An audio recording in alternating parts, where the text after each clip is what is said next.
Hello. Hey, moment. Can you try to unmute yourself? Yep. Do you hear Okay. me? Yes, that's good. So who's gonna share the PowerPoint, you or me? Because shall I share it now or like? Yeah, I think you can share now. Ali should be there.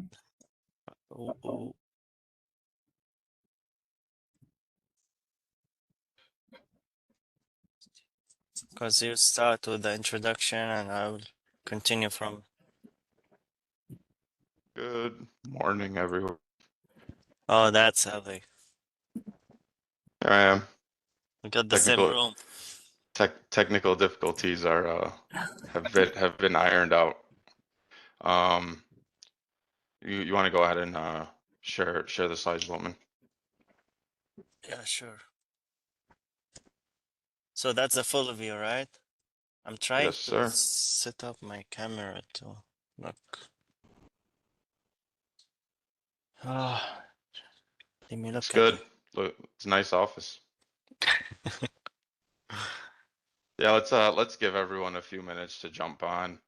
I see we have like 30 attendees. I know that originally like 100 people signed up, so and then the great WebEx you know, makes you put in like a bunch of codes and registration codes, and so we'll give everyone a little time.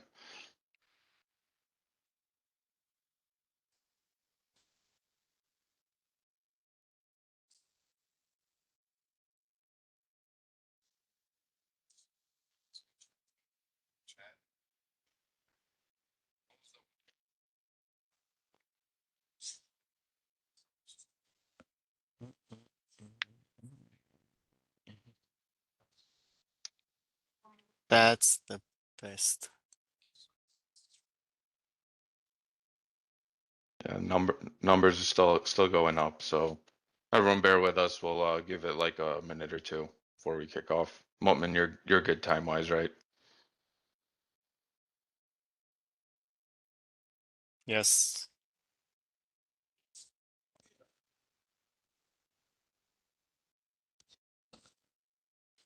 Let's give it like 3 minutes. Or Sounds good. 2. 11:05. We're gonna start. 2.5.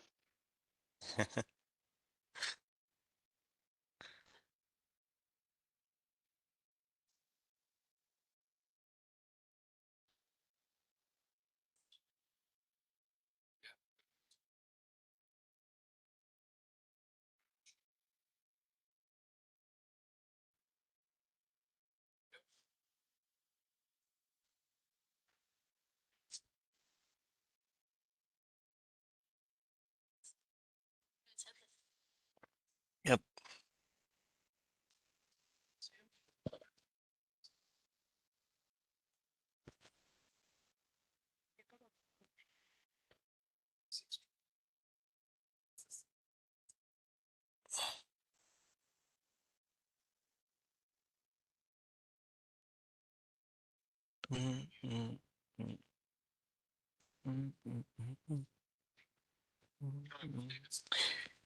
Come on, go down.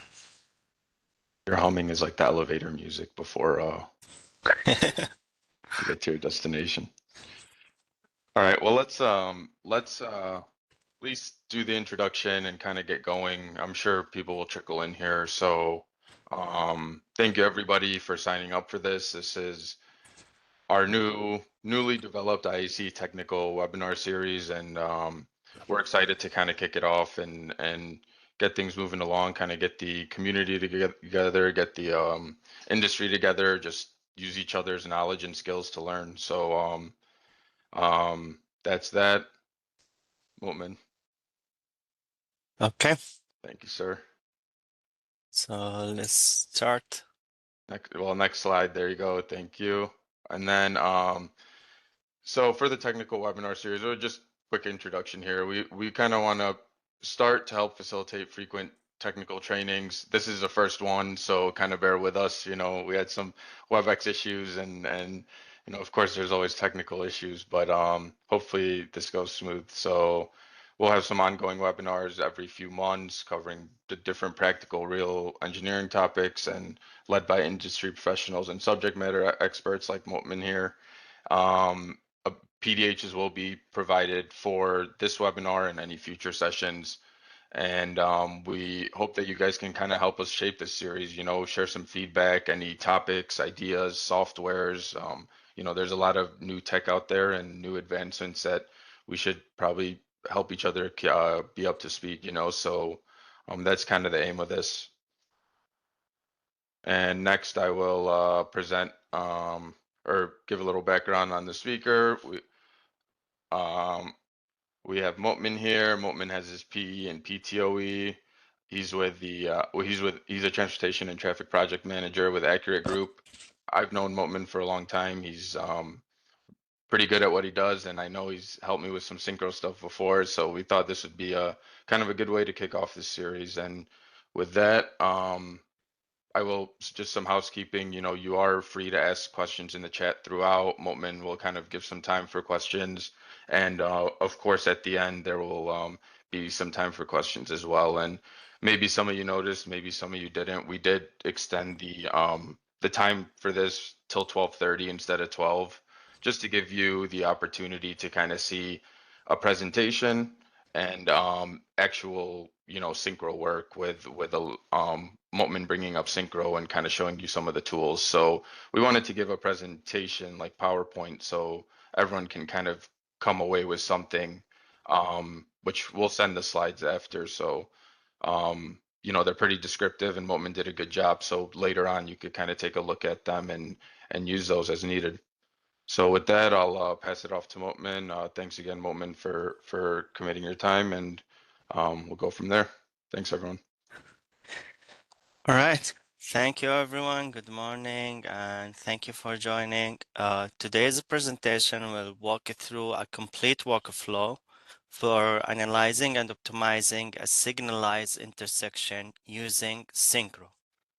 The goal is not only to demonstrate how to use the software, but also to explain the engineering reasoning behind each step. We will go from building the network and inputting data all the way to optimization and evaluation using a real-world case study. So, what will we learn? This presentation is structured to follow the same sequence used in real engineering practice. We will begin with building the intersection model in SYNCHRO, which includes drawing the network and defining its layout. Then we move into geometry inputs when lane configuration, storage lengths, and channelizations are defined. These inputs directly affect how vehicles move through the intersection and how queues form. After that, we will enter traffic volumes based on turning movement counts, focusing on peak hour condition, since signal timing is designed to accommodate the highest demand periods. Then we will replicate a real-world signal phasing and timing, ensuring that the model accurately reflects field condition. From there, we will configure signal timing parameters such as cycle length, splits, and offsets. The next step is the most important step, is optimization, where SYNCHRO evaluates multiple timing scenarios to improve the signal performance. Finally, we will review the key performance measures such as delay, level of service, and queue lengths, and apply all of these steps in a real case study using recent traffic data. Okay, so what is SYNCHRO and why do we use it? SYNCHRO is a traffic engineering analysis and optimization tool that is widely used in practice for evaluating intersection and network performance.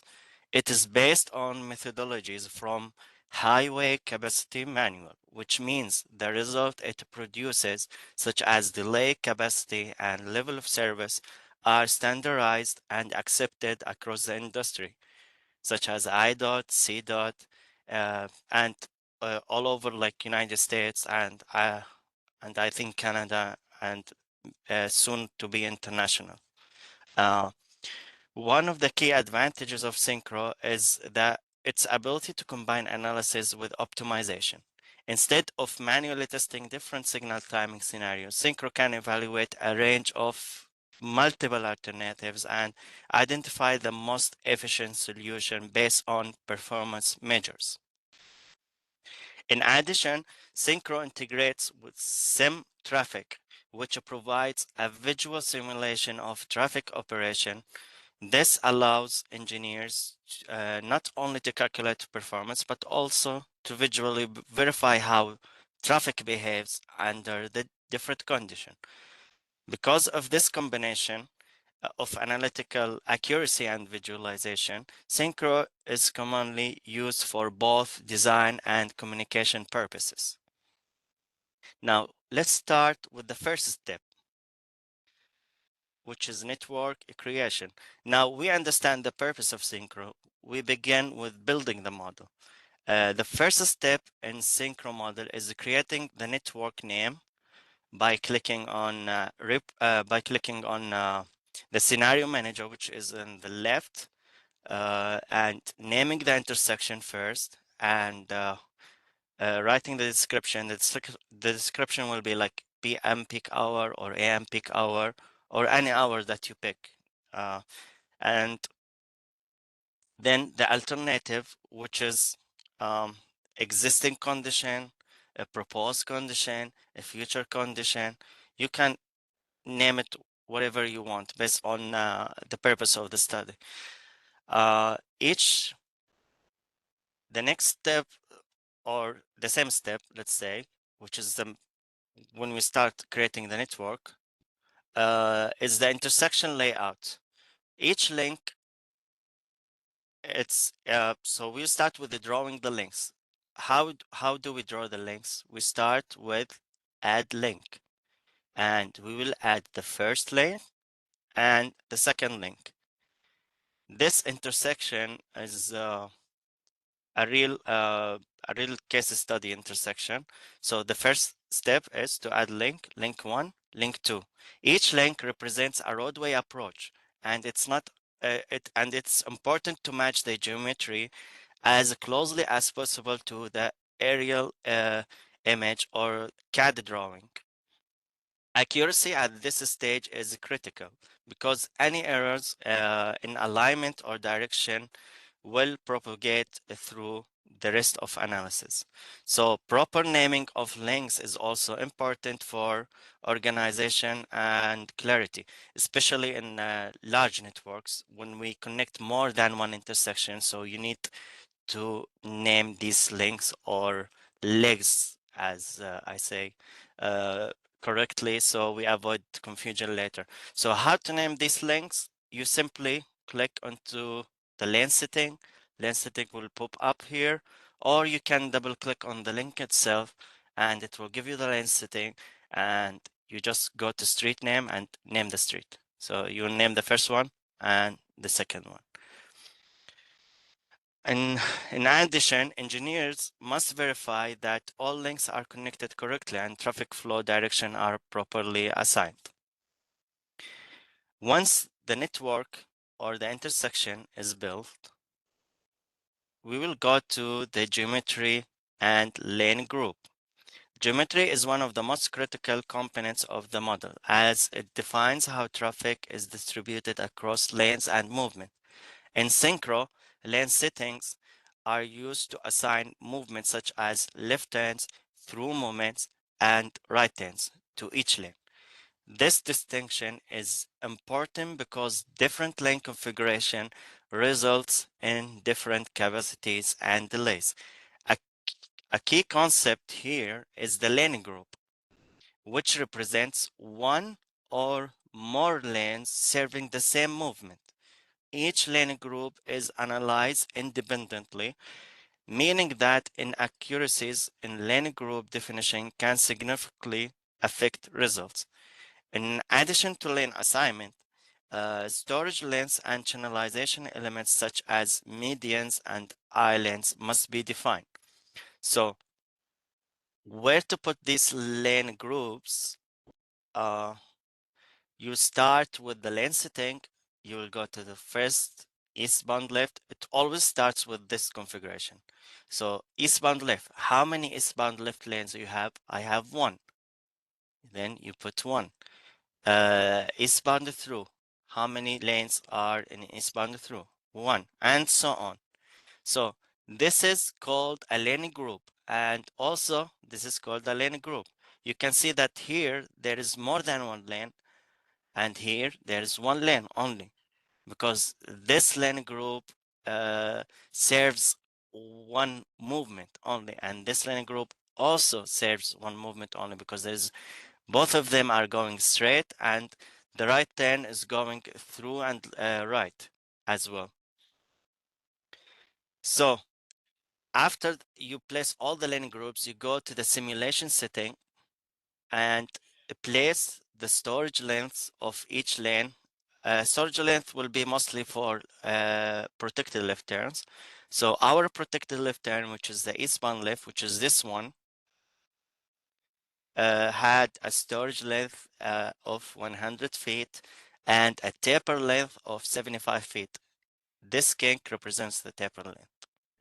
You can put also the taper length at 0 or any number you want, but the minimum here is 0. And of course, the lane width. Most engineers think that all lane widths are typically 12. It's not. Some of left ends are 11, 10. It could be minimum 9.5. And in some maintenance of traffic conditions, some lanes could be 9. So it's a very critical step to focus on. After we define the geometry for the intersection for all legs, all lanes, all movements, we go to the next step, which is inputting the real-time traffic volumes. It could be existing traffic volumes, could be predicted future volumes, but in our case here, we got the counts for this intersection at real-time counts from 2023. I'm giving an example of the PM peak hour, which is worse than AM peak hour. So I'm giving an example of the worst case scenario here, and it is the peak PM peak hour. SYNCHRO requires turning movement counts for each approach, including left through and right movement. These volumes are typically based on field data collected during peak periods. Since signal timing is designed to handle the highest demand condition, additional adjustment may be applied, such as peak hour factor to account for variation within the hour, which is this number here. The peak hour is 0.93, and heavy vehicle percentages to reflect the impact of trucks on traffic flow, which is on the right side, the percentage of heavy trucks per approach.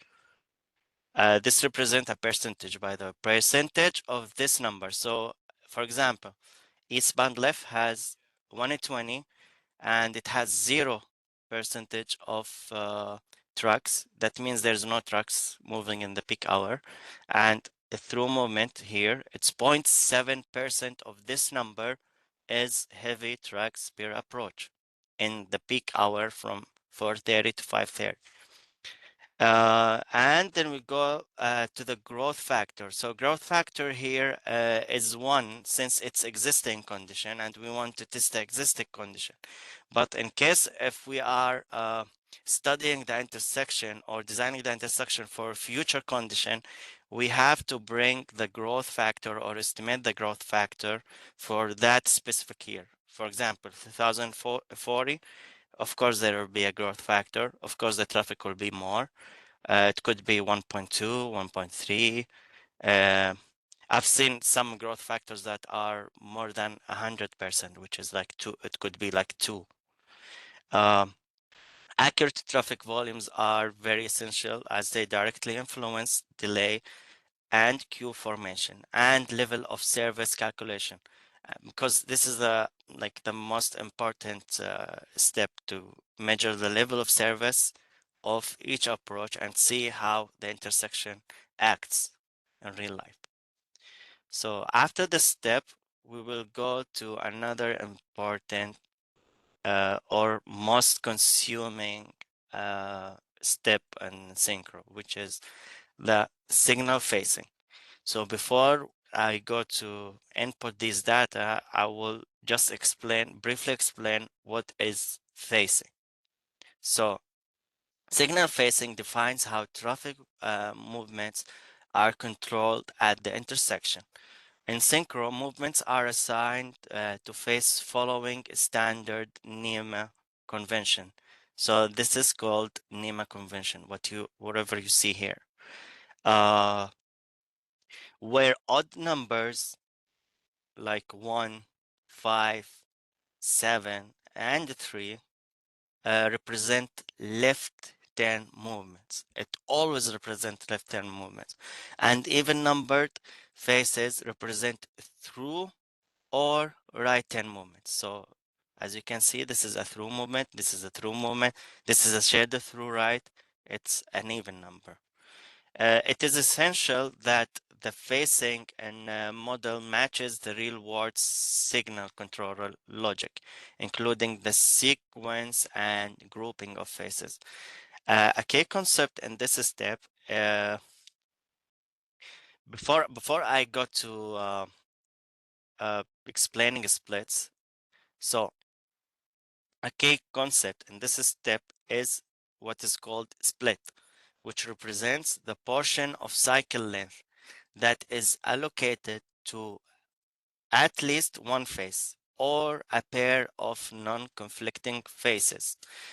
Importantly, the split includes not only green time, but also yellow and or red clearance intervals. So what does phase pair mean? Like the non-conflicting phases. 2 and 6, for example, here are two movements that will never conflict because it's a through, and right, right. They will never conflict. Like, for example, 1 and 2. 1 and 2 are conflicting because it's a through movement, and 1 will conflict with wherever is going south. So these are like 2 and 6 pair is a northbound, southbound through movement. That means the split meaning is a green time for major street, which is the major street. And so on. 1 plus 5, which is this and this, are non-conflicting phase pair that represents left turn time. And let's go to a real phasing from a real life traffic signal timing schedule for this specific intersection. So whatever you saw here and this numbering, the NEMA numbering, I will explain it here in a real life example. So when you get the traffic signal timing schedule, the first thing you're gonna read is the cycle length. Cycle length here in this intersection is 85. And the offset is 20. And the times of operation, since our peak hour is at 4:30 to 5:30, which lays in this range. That means we are using this dial. There's 3 dials in this intersection, and this cycle length. There's 3 dial. A dial that happens in all other times, and a dial that happens in from 6 to 10 a.m. And the last dial is 3 to 7 p.m. And I'll explain this one because our case scenario is here, lies here. So the first pair is 2 and 6, and the second pair is 4 and 8. And the last pair, it could be one face, as we mentioned before, or 2 faces. So in our case, we have only one protected left turn, which is number 7. So it could be, we can switch, like if this is 7, this would be 3. And if this is 3, this would be 7. And so on. If this is 6, this will be 2. You can switch between these two pairs because it's a pair. Both of them serves the same direction, non-conflicting movement.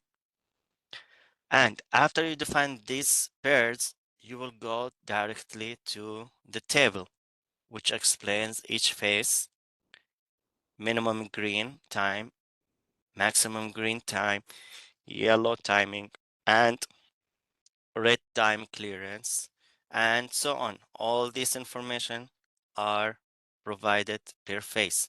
So as you can see that 2 and 6 serving the same total spread of 36 seconds. To verify that, you will go here, and I colored each pair in a different color to make it much more like easier to review. So this is the first thing I do when I get this traffic signal timing schedule. I color the pairs, and then I go to faces, and I color the faces that are matching with these control sequences, and then I go to the split.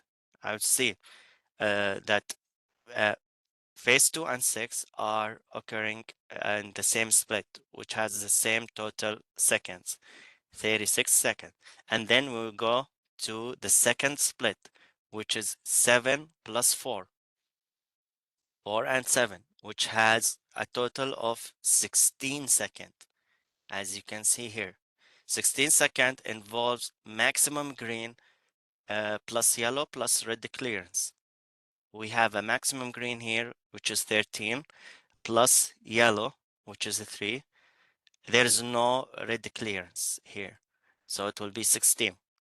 So, but the big notice here that phase 4, which is this one, it is served in both split 2 and split 3. You may ask why.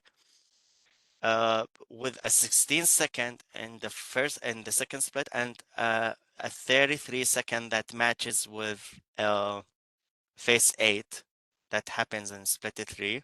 So it happens concurrently together. A portion of the 49 seconds will happen concurrently with phase 7, and the rest will be carried over to the split 3. So that means that before we look at the volumes, that indicates that phase 4 has the most volume in this intersection. Eastbound has the highest volume, and the proof of that, you will see it next in the volume entry. Or we can go back to the traffic volume. You can tell the difference that eastbound through has more than westbound through, has more than northbound through. That means 4 has more green time than 8.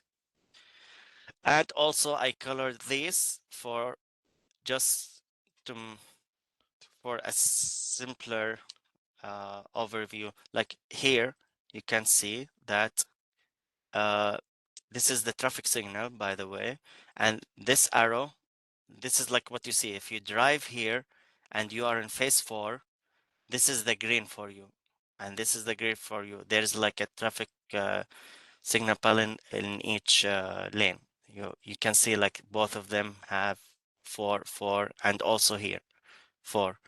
Opposingly, if when you go to this direction, which is 8, you'll see the green light of 8 and in both lanes. And here, let's talk about phase 7, because this is like the most important phase in this intersection. Phase 7, you can see that it is the only phase that has minimum green and maximum green. Other phases have only maximum green directly.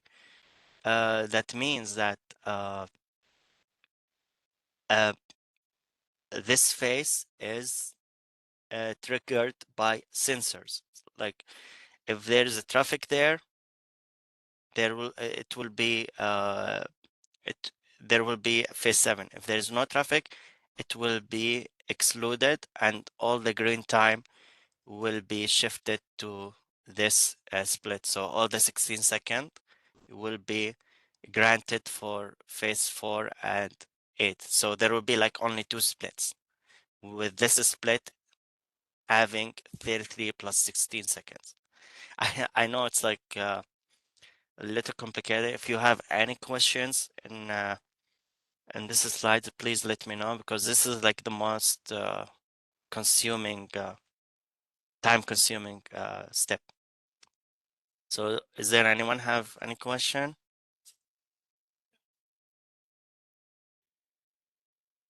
Okay. And sorry, Moment, but Yeah. like I mentioned, everyone feel free to throw in questions as you go, and we can flag it to Moment, so he can give you some responses.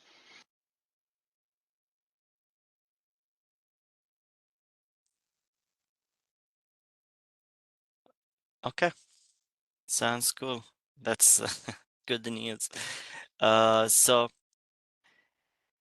phase 7, it has what is called protected left turn green time and permissive left turn green time.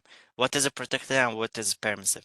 Protected means that this phase is only allocated, the green time is only allocated for this left turn. No one can conflict with this phase at all. So it has like its own specific phase, green time. And it is minimum green, which is 5 seconds. Okay. You may wonder why there is like a left turn here and a left turn here as well. Didn't we say that this is the protected left turn? Okay, I'll answer this. That means that the protected left turn occurs only in this split, which is 16.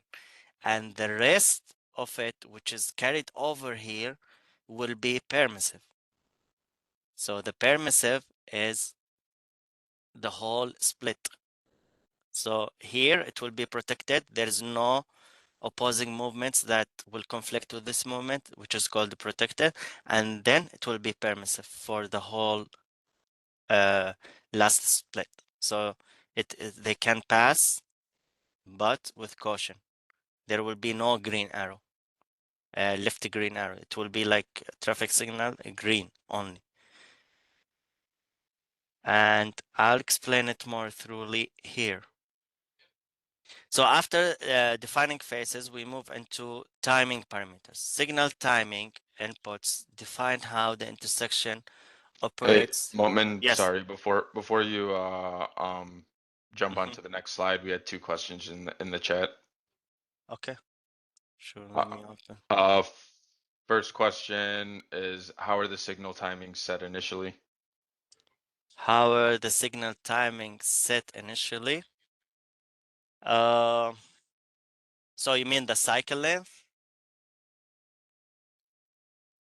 The cycle length or the green times? Because the green time and yellow time and red clearance time are already designed based on whenever this intersection was built. So this intersection was built like in 60s or 70s, but they used projected traffic volumes, which I think is our current volumes. So these volumes will be calculated based on volume to capacity ratio. They will count the uh, uh, analyze the capacity and the Q analysis and design the intersection geometry first, uh, and design like enough storage length to adopt the left turns, the through lanes, and then they will define what is the cycle length for this intersection. After defining the cycle length, they will dedicate green time based on the percentage of volumes in that intersection. So the higher percentage, the higher green time, but the green time couldn't be forever. There's like a maximum green and there's a minimum green. All these calculations are based on highway capacity manual. There's like a 13 steps to get the traffic signal timing. It's not only one step, two step, 13 detailed step that is summarized in Synchro. So now we can do that directly on Synchro. We plug in volumes and it will give us the best timing for it. But in our case here, I brought a real-time intersection and then we will add the traffic on it because there is a detour route that will impact this intersection, and I want to bring this intersection to an appropriate level of service to serve the higher impact of traffic volume. So in our case, it's we have the traffic timing already, but we will make it worse. We'll make the traffic volumes worse, and we will enhance this timing to adopt this increase of traffic. So I hope this answers the question, because the details how we got these numbers, it's summarized in Synchro, or we have to go to highway capacity manual and do the 13 to 16 steps to get these numbers. But I would be glad to answer this question in details in another webinar. And then there was another question about how is the permissive left turn green time calculated 44 minus 13 equals 31. I said here permissive left turn green time, but the split is green time plus yellow plus red. That's why you see here 33 and here 31. There's two seconds, which is the red clearance. This is where the rest of the timing. So or you can directly go here, which is because phase 4 occurs here and here. So you go to the maximum green of phase 4, which is 44, minus 13 gives you 31. Because the rest of the green is permissive. This is protected, and the rest out of 44 is 31, which is the permissive left turn green. But when we put it in, when we input this data in Synchro, we'll put the protected left turn green, and Synchro will understand that the remaining is permissive. Unless if you say this left turn, you define it as a protected only, then that step will be explained in the next slide. I hope this answered your question. And then two more, and we can go through them pretty quick since we're getting already almost halfway through. Do we not update the timing as per the future predictions? Yes, we will, and you will see it in the next slide too. And then go ahead. Which is the detour impact. What does detour mean? Detour, we are detouring traffic to use another route. So we blocked a specific route, and we are detouring that traffic that are using that route to use this intersection. That means there's a huge amount of traffic, unexpected traffic, that not what this intersection is designed for is pouring into here. So that means this will have more traffic than needed. It will have a new timing, and it will be shown later in this webinar. And what about left on green arrow only? Is there a different time window combination for that? A left green arrow will be only assigned if there is a protected left turn phase, which is number 7. You will not see any other left green arrow. I know you are seeing here a storage length for left turn everywhere.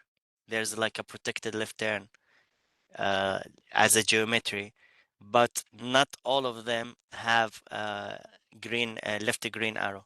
Only this eastbound left.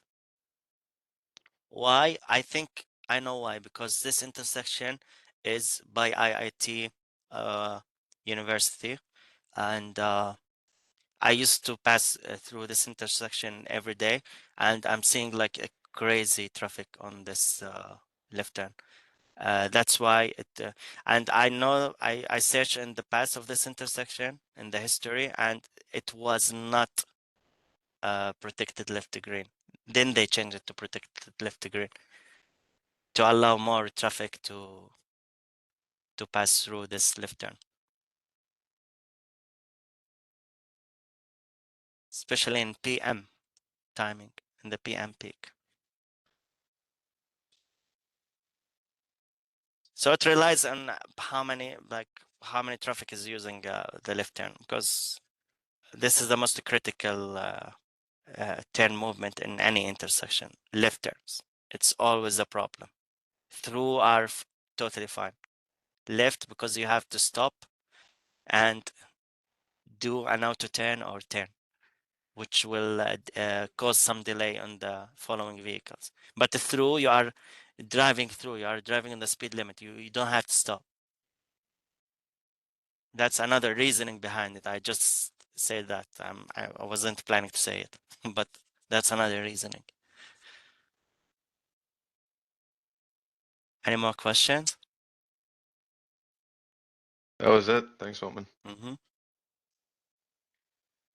So back to those questions, I would explain this here and here later. So since opposing direction operates together, such as phase 2 and 6 for major street, assigning phases is very important. We must define turn types for left turn movements as described before. And then this can be protected or permissive or a combination of both.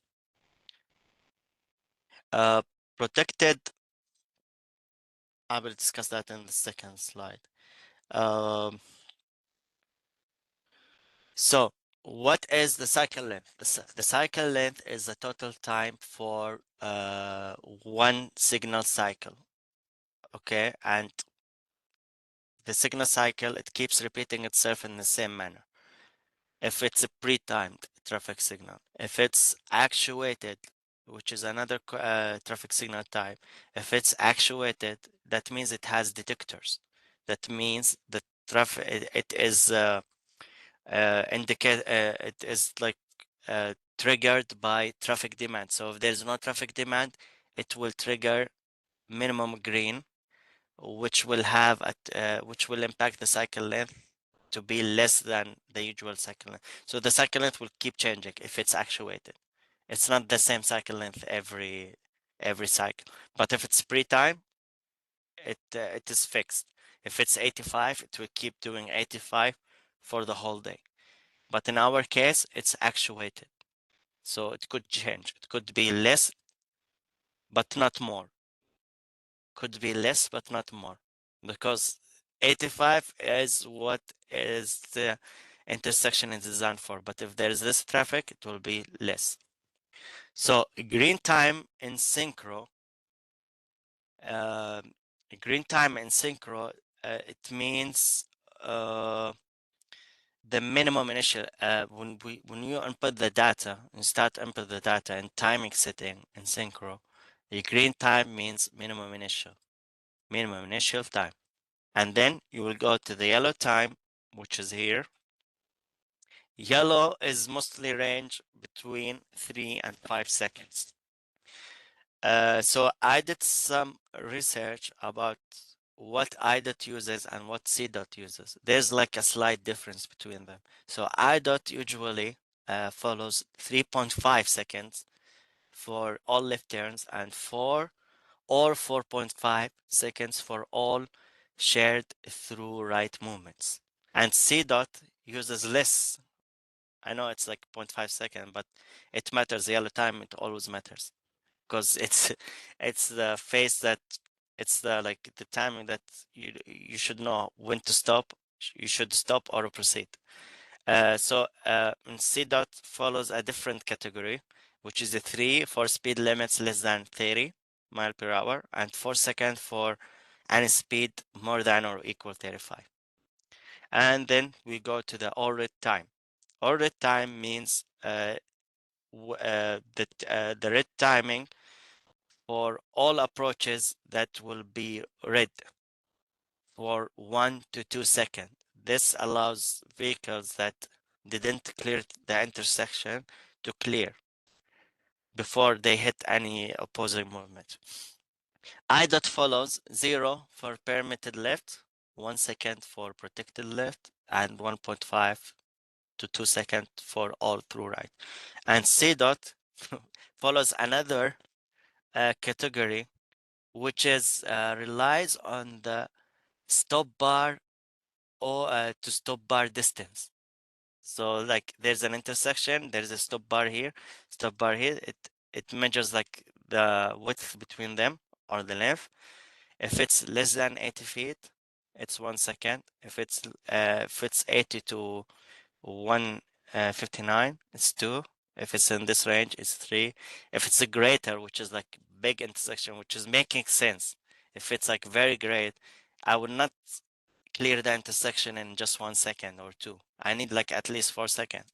And this timing also involves elderly people, which because a young man like me will have a different perception reaction time than elderly or disabled people, because they need more time to react or clear the intersection. So this accounts the maximum timing, which is for elderly people.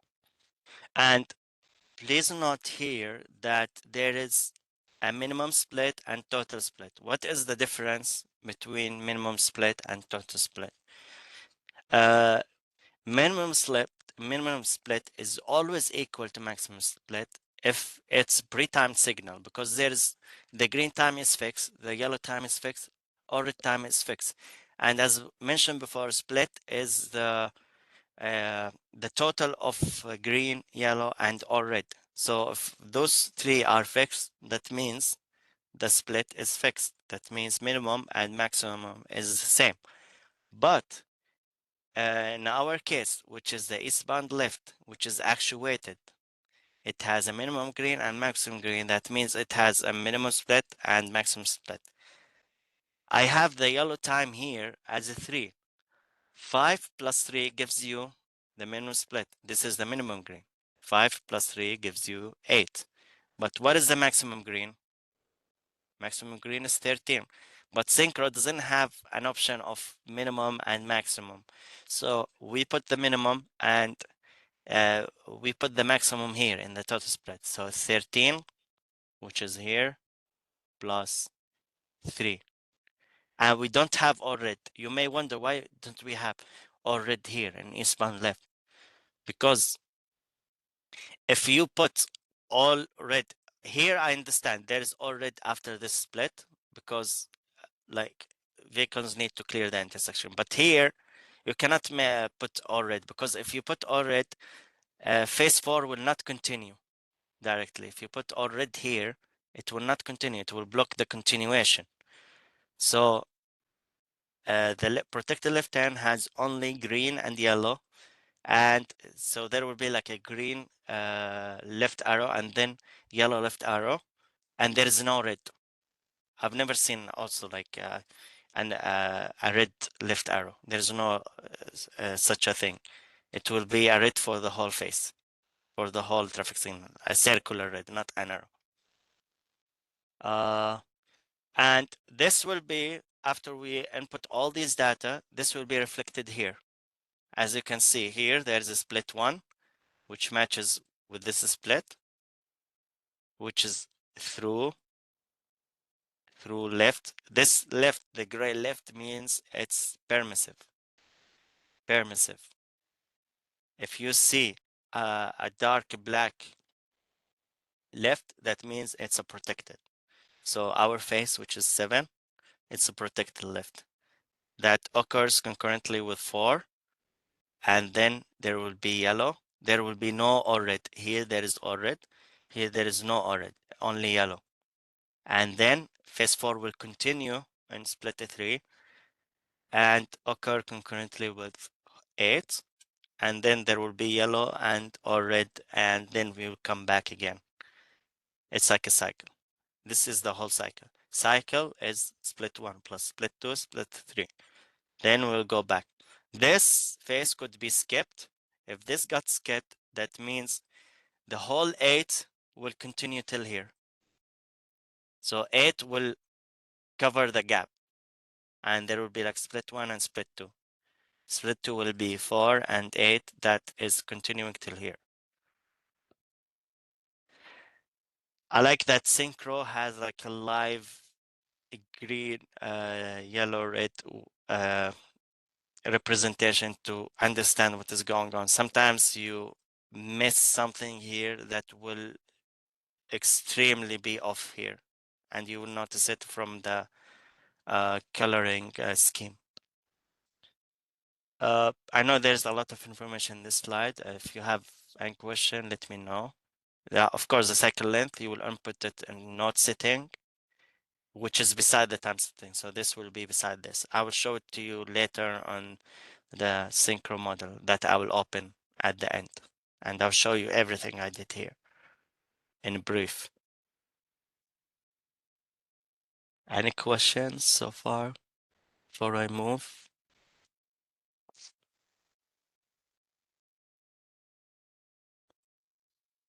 Okay. I think we received the question. Can you read Yeah. it, Ali? Yeah, you said you never have seen a red left arrow, as in red left, while the through and right is green. Yes. Because if left is because the circular red is for the whole leg. So if you are going like into an intersection and you see a red a red through, it could be like for the whole intersection.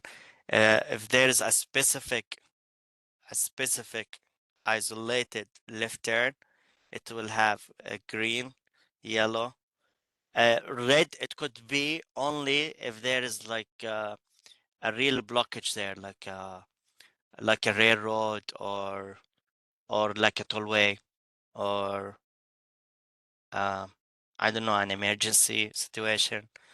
But it's rarely to find them. It's not like I've never seen. That doesn't mean like it's not there, but it's not the common case. Because the red, it's always like the most of the time the left turn occurs before with the through, and then it stops, and then the through continues. If you want to stop it, you won't put a red, because a red for the whole face. Because if you put a red here, you will block the second movement. 4 will not continue into the next split.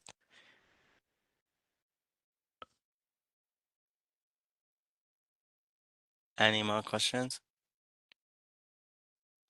Another question, what is the benefit to having a protected lagging left turn phase instead of having the protected left turn at the beginning of the split? That will be explained here in this slide. Now, I'm planning to explain this in detail. Is there any other question after that so I can explain this? No?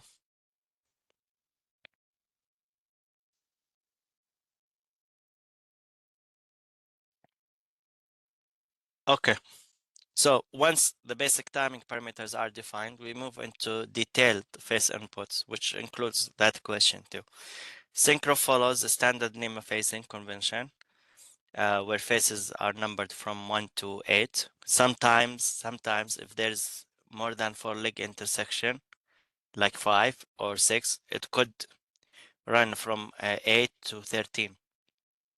So it's only in the intersections that have more than 4 legs. Typical odd numbers are for left turns, and even numbers are for through and right turn movements. Opposing direction operate together, such as phase 2 and phase 6, which are anything you see colored here is matching whatever is in here to keep tracking colors directly. So 2 and 6 occurs together, 4 and 8 together. Here is the trick here in eastbound left. So I assigned this turn type to be permissive plus protected, while other movements are permissive. So if there is no protected left turn, like specific protected left turn and specific green arrow, left turn green arrow for that phase, it will be considered as permissive. So if you don't see a left green arrow, that means it's permissive. You can go green, but with caution. Permissive means yield on green. It's more efficient, but less safe. So you have like to estimate the gap between you and the opposing vehicle and proceed left. But protected, you can go freely. It's the safest. And protected is assigned when there's like a crazy amount of traffic going left, or mostly I'm seeing these protected left turns when we enter, for example, if the like an expressway that is going left or right, there will be always a protected left because there is a significant amount of traffic going to that tollway, and it needs its own phase. It should be the safest because we are entering to a higher speed road than what we are in. Permissive, it could be in like in local roads, in cities, because if you put the protected, you are wasting time for like you are blocking time from the through opposing, the opposing through movement, which is the if you are here and going left, the opposing movement will have less green if you have a protected left turn. But if it's permissive, you the through opposing movement have the priority to pass because he's going in a high speed and you are accelerating from 0 mile per hour. So he had the priority more than you if it's yield on a green. So if you pass and he hits you, it will be your fault. But if it's protected and you pass, he will of course have red, and if you hit him, it will be his fault. And I hope that won't happen in real life. And there is also a combination of protected and permissive, which is our case here. It's permissive, permitted phases is 4, that occurs with 4. And when you click this option, it will tell you what is the protected phase, what is permitted phase. It automatically chooses the right phases, but sometimes it glitches. So don't trust it like fully. Sometimes like you have to see if the permitted phase is making sense. There's a lot of scenarios that I have to change this because it was not the standard intersection that I was thinking about. So after that, I will explain that sometimes left turns occurs before the through movement and other times occurs after, which is called lead versus lag left turn. It defines when they occur within the cycle. Lead left means that left occurs before the through movement.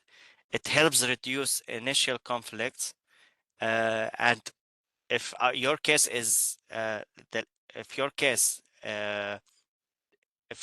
which is our case, if the left turn is lead, you have to untick this box. You have to leave it empty because this box asks you, is it a lagging phase? Lagging means happening after. In our case, left turn is not happening after, it's happening before. So we will untick this box, and if you untick this box, this will automatically be ticked, which is any other movement. So that's a very important step too. Lag left occurs after through movement, helps clear through traffic first.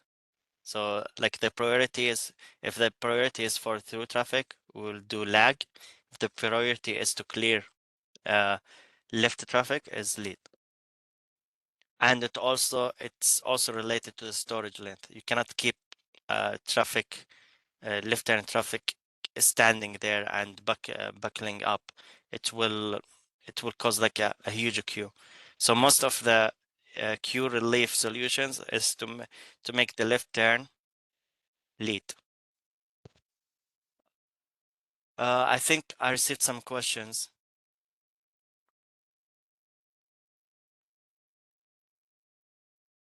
Okay. Yeah, there was a few one question earlier and one to share the slides with the attendees.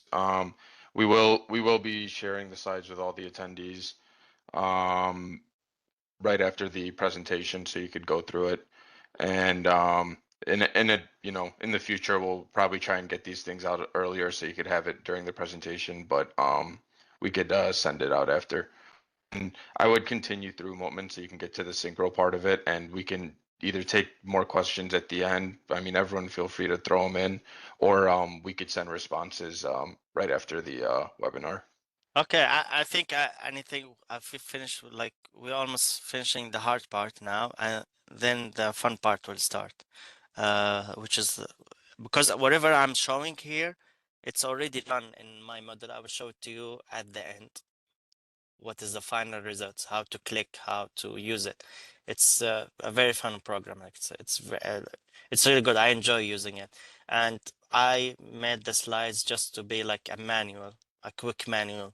There is a synchro manual, by the way, when you download synchro.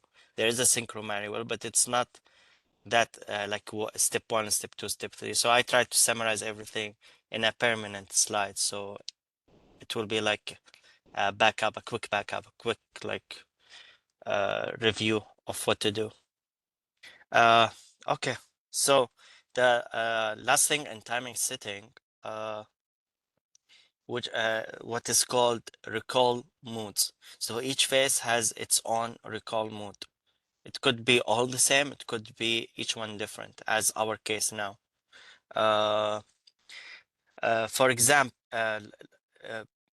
recall modes define how phases are activated. For example, a phase with no recall only runs when there is demand. So, which is eastbound left. As mentioned before, recall mode is none. So if there is no traffic demand, it will not be recalled. It will be skipped, ignored. And maximum recall forces a phase to turn every cycle at its fullest split, fullest green, fullest yellow, fullest red, like the maximum.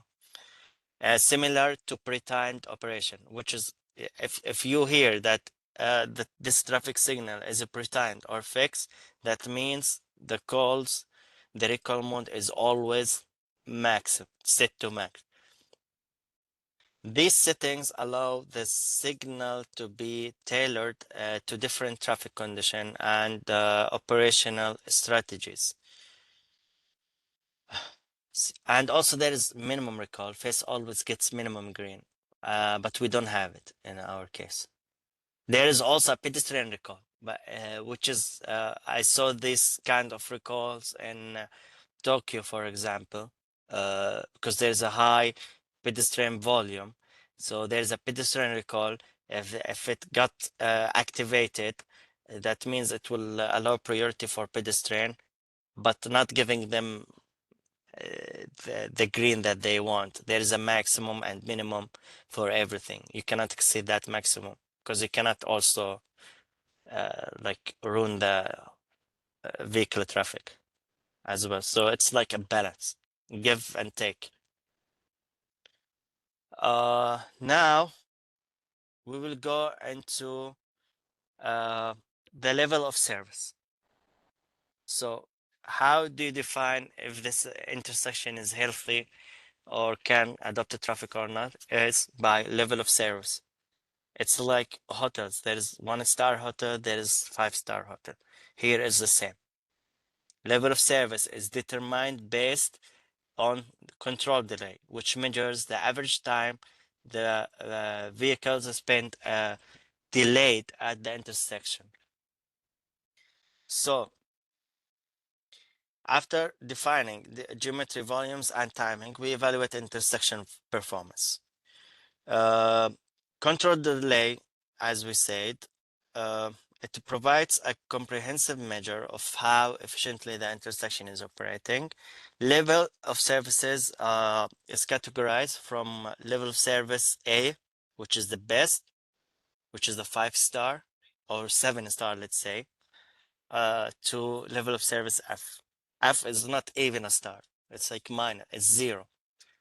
And we always try to avoid level of service F and E, because F means it's for sure over capacity and it's making a trouble. E is unstable, but it's not the worst. D is the minimum acceptable level of service worldwide. Also, IDOT requires like minimum level of service D. So it's D or better always. In practice, level of service is used as a benchmark for evaluating whether the intersection is operating acceptably or not. It is important to note that level of service is directly tied to delay, control delay. You see seconds here, 11.4 lies between this range. That means it's B, same, B, C. C, it is 21.3, 21 lies in this range. Acceptable, okay. There is nothing bad here. There is no even D, level of service D. But now I will make one of these level of service very bad, F, and I will bring it back to work, not perfectly, in an acceptable level of service. Okay, which will be explained here. So deter impact. To understand how these metrics respond to real change, we now look at a case study, a real case study. To demonstrate how these concepts apply in practice, we considered a real-world case study involving a detour route. So this detour route had a traffic impact that increased the traffic volume of this turn from 160 vehicle per hour in peak in the PM peak to 500. So it's almost like more than 3 times of increase. As a result, the control delay increased significantly, which is, as you can see here, before it was 11.4. It increased to 107 seconds per vehicle, which is more than, more than almost 2 minutes per vehicle. The movements became oversaturated. The level of service degraded from level of service B to F. I made it red because it's bad. Queues exceeded available storage. Storage length, as you remember, it was 100. Now the queue length, as you can see here, it's 230. So it's doubled.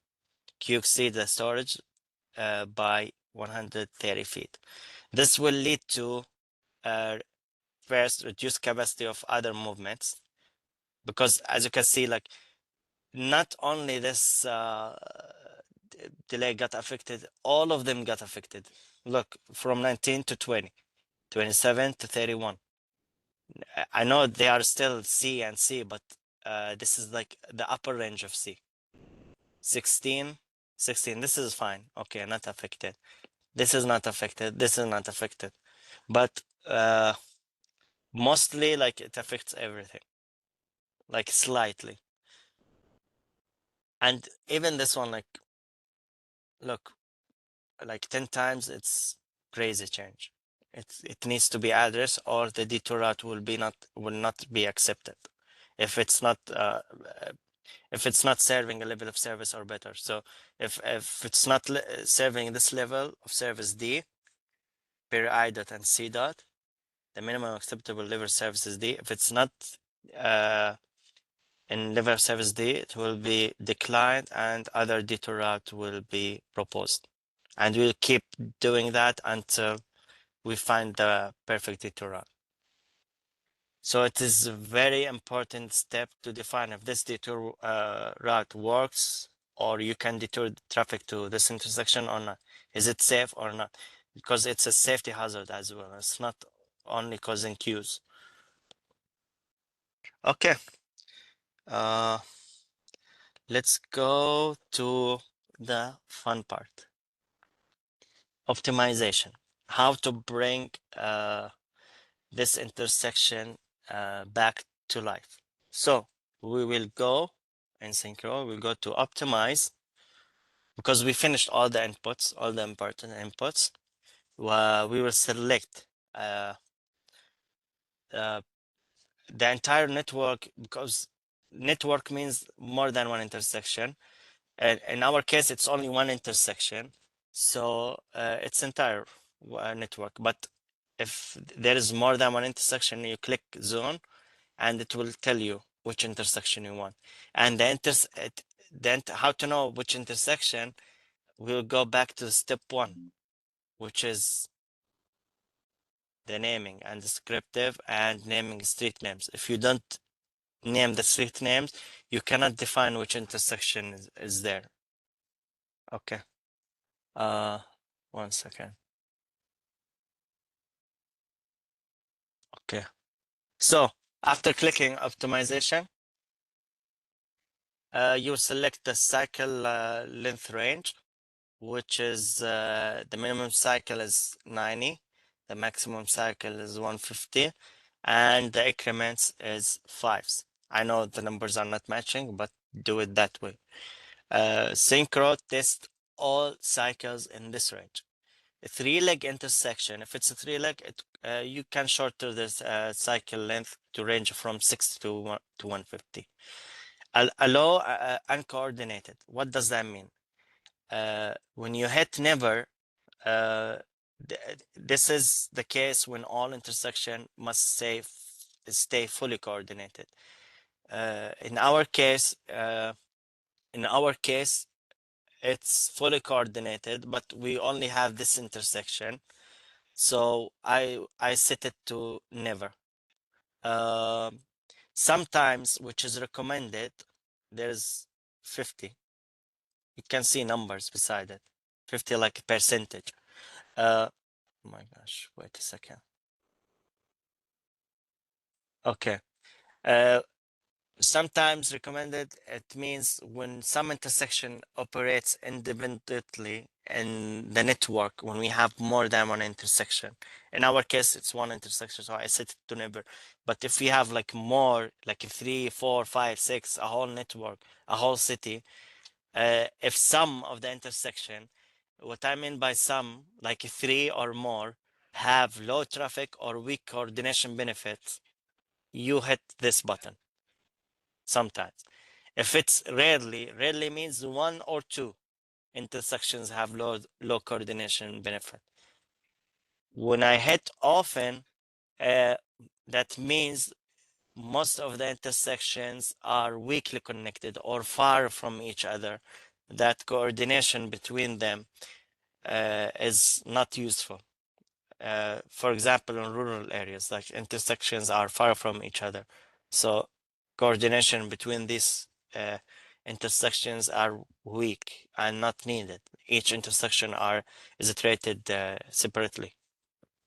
But never usually happens in city centers, cities.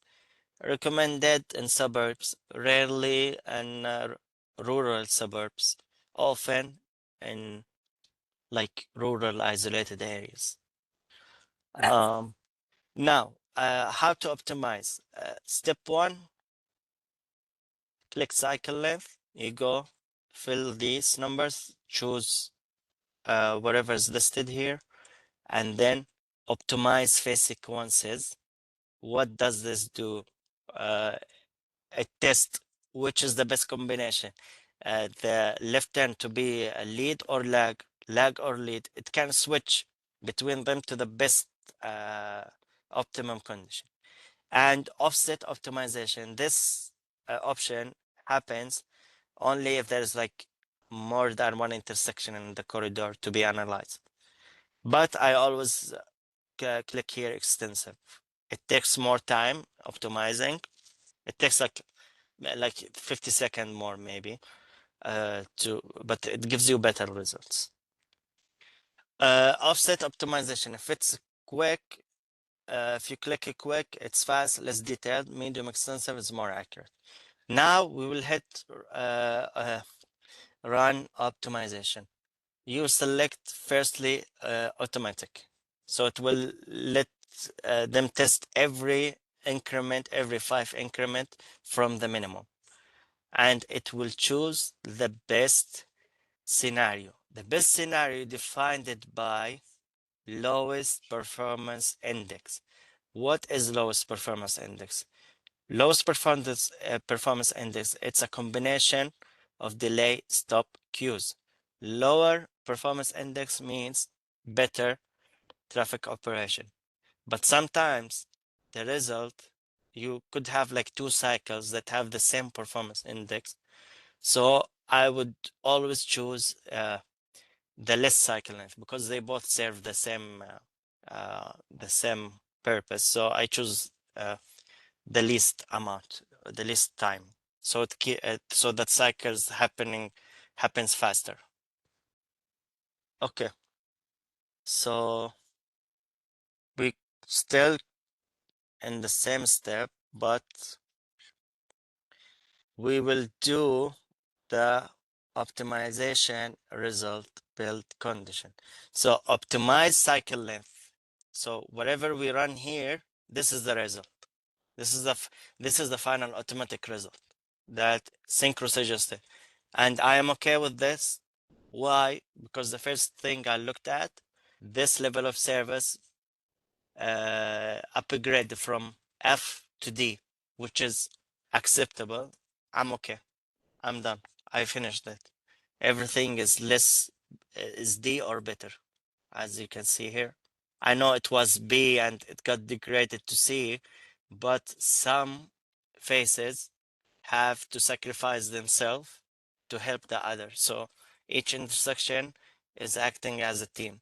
So if one of us is struggling, we will help them out. And that's what's happening here. It was CC, which is very good, B, very good. And it got degraded to D, B to C, B to C, but it's still under D. But look at the significant improve here from 107 to 40. And as a result, phase 4 and 7, if you can see the change now, phase 2 and 6 stays the same. Phase 8 is still the same split timing, but the change here is in phase 7 and 4.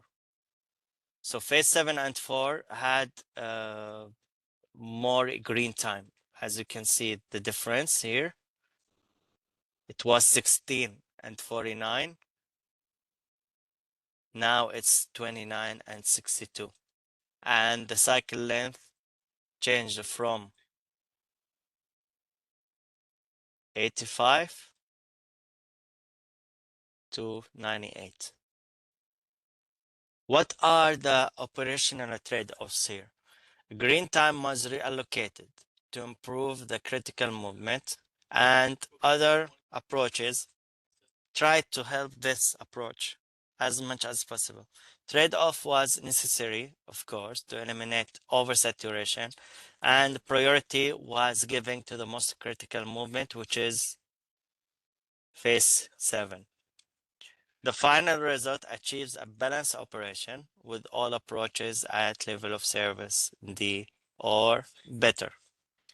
Now, after we finish and after we are satisfied with the results, we will go to the printing. We will go to the printing to print the output. How we will print the output? There will be reports printed.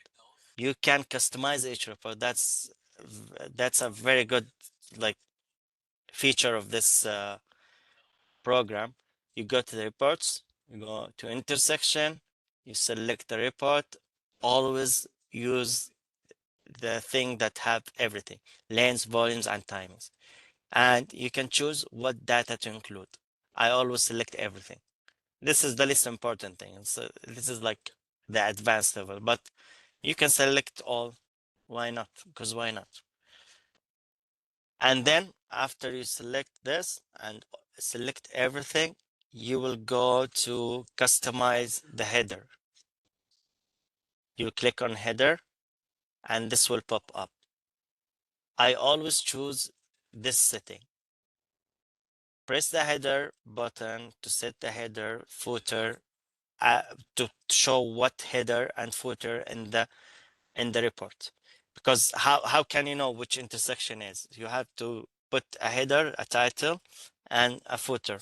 This is what is showing on left, on the header left, and this is what's showing on header right, and similarly to footer. So whatever is included in header or footer will be driven by SYNCHRO manager input from the first step, which is this step.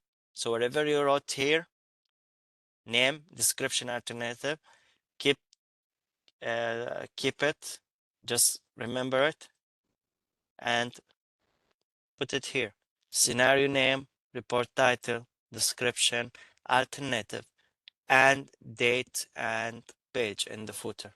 I don't need like any more information because these are the most important information. Of course, you need the date and the page. What is alternative? Is it existing condition, proposed? Description is the PM peak hour, what we wrote. Scenario name and report title. So then before printing, you can click on preview or click view of the report to verify how the header and footers will look. Then you will proceed to print. So this is a snip from the report that I viewed. This is the scenario name. This is the report title, which is this one, which this report is mainly about lanes, volumes, and timing. This is the alternative name, and this is the description name, which is matching with whatever we named here. You can see it here. Alternative, description, and the final step is how the output report looks like. So this is the final result. This is the full report that has all the details and even the maximum green that was not shown in the input data. So as you can see, all the information or the output information, and at the end you will have intersection summary, the average of all approaches summary, and then you will have the splits, how the splits look.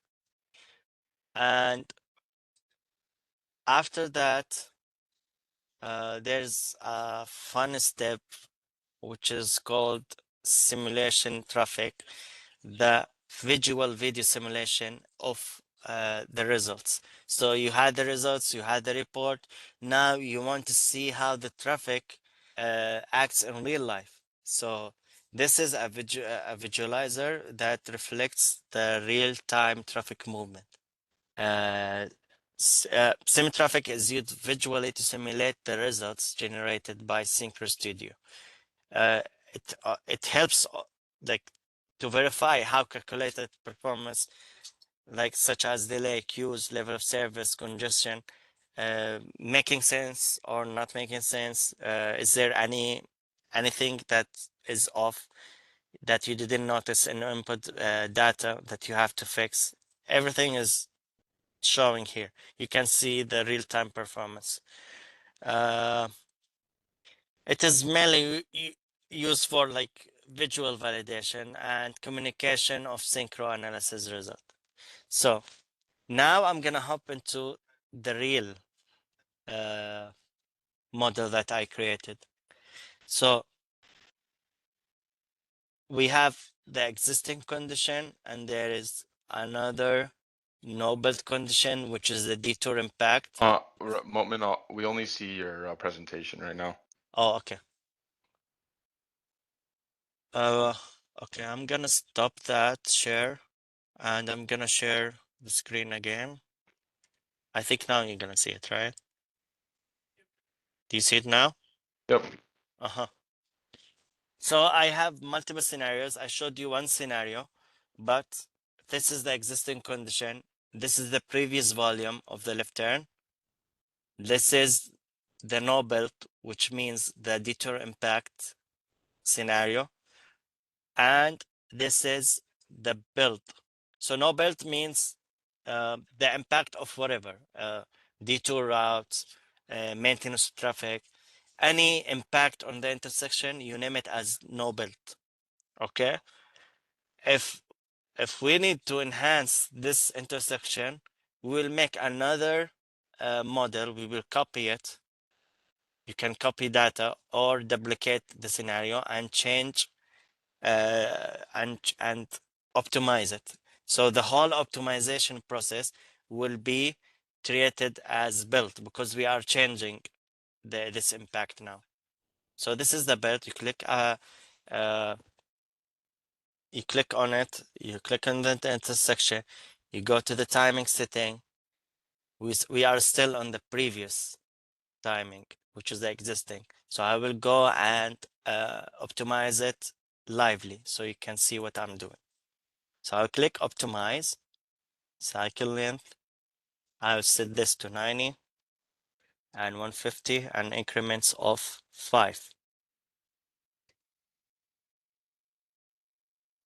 5 or 1, depending on which agency you are working with. But it's usually 5. I mean, let's do it 1 because I want it to run more cycles. If you do it 5, it will be less cycles because it's increments. Like if we start with 90, it's 95, 100. If you do it 1, it will be 96, 97, 98, 100. So there will be more cycles. And I'll set this to never extensive as shown. You see here, there's no zoom because it's one intersection only. Then I'll click on automatic. You can do it manually, by the way. It will show you the result of each cycle length, and you can pick if you don't like the cycle length that you received. So click automatic, late existing time, it will run. And you wait like 30 seconds. And then, oops, you will see that it got changed. Do you see? 16, 62, level of service D, that was F. And then reports, intersection, select as shown in the slides. Header, I already placed what to show here. You can put the page number here. You can do whatever you want, but this is the best. This is the best combination, or like not the best, like the thoughtful one. And then I usually print these using Bluebeam PDF. Going to preference. I don't like the size of 8.5 by 11, so I use the full size, which is not letter. I go to 1117, which is the standard plan size. Click OK. OK. Apply. Cancel. Review. And you will have the full report. You can zoom in. There's like a lot of informative. Where is zoom? Zoom to hide, 200%. You see the intersection summary at the end. It has the intersection level of service, which is the average of all approaches. Level of service C, intersection delay. Everything is intersection wise here. And here it's the splits and faces. to, and it's 2 pages. If you have more legs, it will be more. You see, it has, there's a lot of results here that are very advanced. Like, let's say, the emissions. This is like environmental level. Dilemma, Q length 50, Q length 95. 50 means like most of the time. And simply, I'm talking about this simply now. 95th, which is the worst case scenario, but it's the least time happening. It's not happening usually, but this is like the average Q length, and this is like the max Q length. Let's click back and let me show you the simulation, which is the video, because I cannot show a video on the slides. Click on simulation. Yes.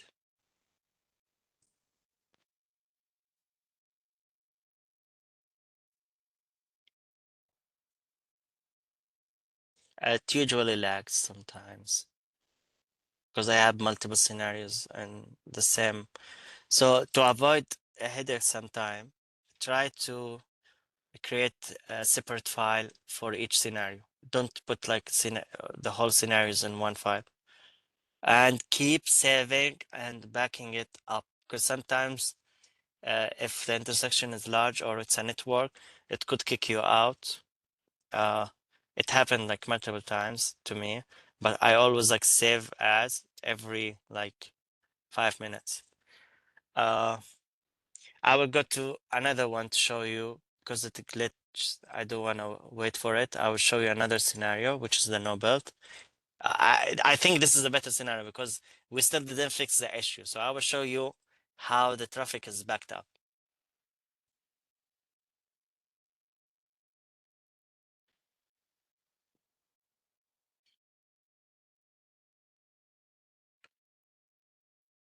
Okay, this nuts.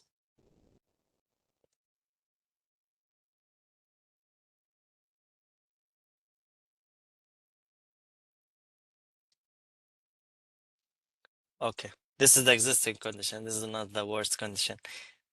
You can see this is the best part.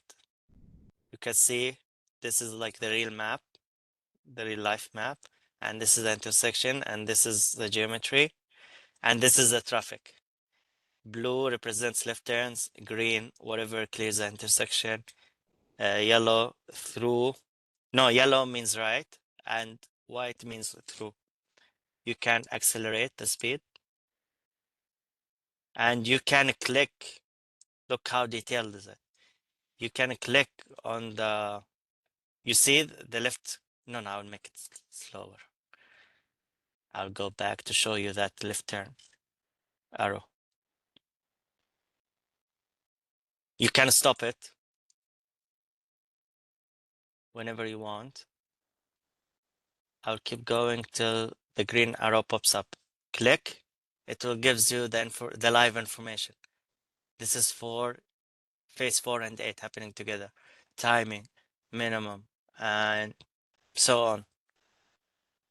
And yeah, this is it.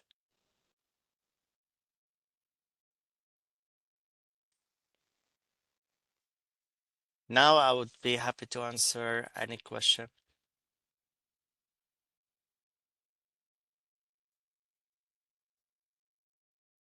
So Ali, is there? Yeah, and I'll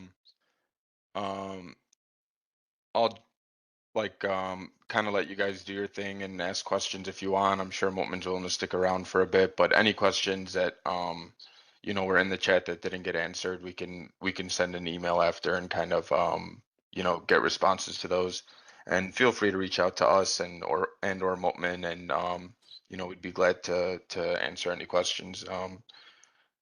There was one right now. Was it a video? I didn't see anything. Yeah, nobody saw it. I was running a video, yeah. Yeah, maybe it wasn't showing. Try to run it Oh again. yeah, okay. I'll do stop sharing and share again. I think that's why. Okay. Do you see it now? Yeah, we see it now. So this is the intersection this is the video, okay? This is the traffic, the real-time traffic. I will accelerate the speed from here. And here you can see the real life simulation of the traffic with the green times, red times of each approach. I will go back to show you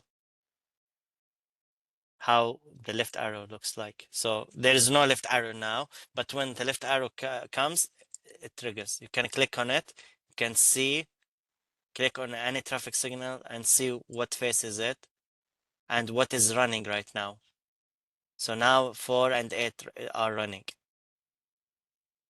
4, 8. Let me accelerate it. Now it's 2 and 6 pair. Let me run a full cycle.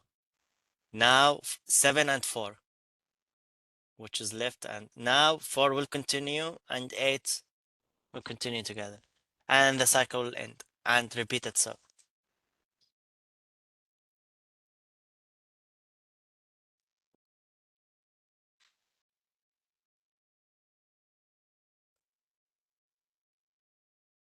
You can go up to 8. And yeah, that's it. Thanks for bringing it up. I didn't know that it was not Yeah, showing. sorry, I was mid email, so but yeah, I mean it's 6 minutes past our time. Again, we're open to kind of sticking around. And we appreciate everyone, joining us here, and thank you, Moatman. I think, that was a lot to squeeze into an hour and a half, so thank you for like going through No that, worries. and I think it'll be great for everyone to kind of get these slides, be able to soak in the information, and go from there. So thanks again to everybody, and again, feel free to provide us some feedback as you go, and as we kind of progress through this stuff and different webinars. So we'd love to get any ideas, softwares you want to learn, or new tech in the industry, or anything of that nature. So thank you very much. Thank you. Thank you so much for attending. I'm really glad that I brought this up, and thankfully, Ali and everyone who prepared for this webinar. And yep, I'm ready for any question or for any further detailed webinars if you want. This is like an easy intersection. There's like a very, very, very detailed ones that have more than 4 legs. I would be happy to show like a more advanced simulation settings. Yeah, that'd be awesome Yeah, as kind of a sequence to this. So maybe we could plan that in the near future. yeah. Okay. Thank you so much. And those slides will be handed to everyone. And yeah, you can treat it as a quick manual, but there's also another detailed manual for Synchro. But Synchro doesn't tell you, the Synchro manual tells you what to use, but doesn't give you the reasoning behind it. So I tried to squeeze as much reasoning as possible in this webinar. And I have like more reasoning, but we are stuck on like 130 minutes. I can like get it to 2 to 3 hours. It's fine, but it's not a good idea to put all that in one webinar. Okay, thank you so much. All right. Well, thanks again, everybody. Looking forward to talking to some of you soon. Yeah, Thank you, Moatman. thank you. All Bye. right. Take care. Bye.